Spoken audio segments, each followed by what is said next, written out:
Hey, Forex Fortune Hunters, Tom Wilmot's here with you, and I wanted to spend a little time reviewing this notion of opening range.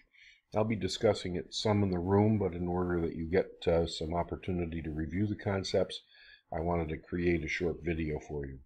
Let's just begin by saying that in the futures environment and also New York Stock Exchange equities, traders in the pit came up with the notion of opening range many years ago. And the idea is very simply that giving the market 10 or 15 minutes to set itself to balance overnight orders, and then getting a sense by a breakout from either the high or the low of that time period gave traders an opportunity to see what the direction of the market was, where the majority of orders were actually heading. And so what I've done is to mimic that with an indicator that I use in Forex. And I'd like to say right off the bat that you could use the London Open, you could use the American 930 Open for some pairs at least, like US Canadian. You can get a sense in any one of the various sessions for how to use this, and we can manipulate the indicator and move it around for sure. I'll show you about that. But in this particular instance, I'm going to show you how I use it at the beginning of the Asian session. So let's just go here to our right-clicking. We'll go to an indicators list, and this particular version of Forex Fortune Hunter template has opening range lines on it. But let's close that for now, and notice that they do not appear yet on the chart. If you were to go to Insert, Indicators, Custom, you drop down through on the alphabetical list, and you can see that I have gotten from my programmer the opening range lines source code and executable file. I've installed it in my Metatrader directory, and so now it's available to me, okay? And I've saved it in this template. But let me just show you how it works, okay? If you were to right-click, one of the vagaries of this particular program and the way the programmer put it together is sometimes you have to go in and actually get it started up. It's sort of like a special, pulling on the rope of a chainsaw or something. This one doesn't automatically open all the time. Go to Indicators List, Opening Range Lines, Edit. And in the Edit box, you'll notice that we have start hours, start minutes. So instead of saying 2:30, you'd put the hour here and 0 minutes here. So this is the 2 o'clock hour on the server, not my time, okay? And I'm 7 hours behind, so that's 2 a.m. server time back to midnight minus 5 hours would be 7 o'clock Eastern is my start time. And I'm going through the end of the London session, and if I wanted to extend that, I could click here and put in 10:30, okay? I have white and aqua as my colors.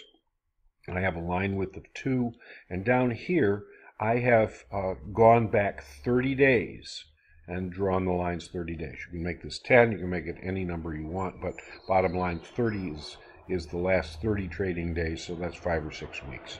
Okay? I have a truck going by, sorry for that.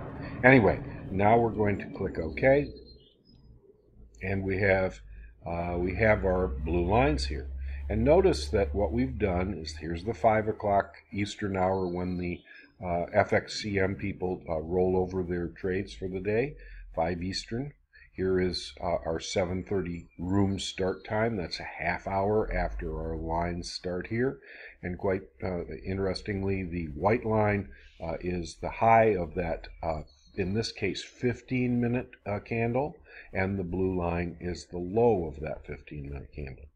If we want to switch to a 30-minute line, we can do that, and we'll automatically, I hope, maybe we'll have to go back in and hit it again. Indicator list, opening range lines, edit. It's kind of annoying, I'm sorry about that, but that's what we'll see. Now we'll see a 30-minute opening range, and you can see what the idea is here. Now this is the New Zealand US dollar.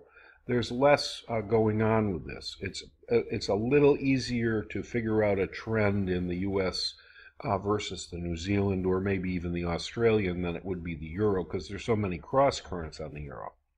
But in this particular case, you can see that in both instances, here we were with our opening range early in the Asian session, and we got a nice move to the upside. The same thing was true on the following day.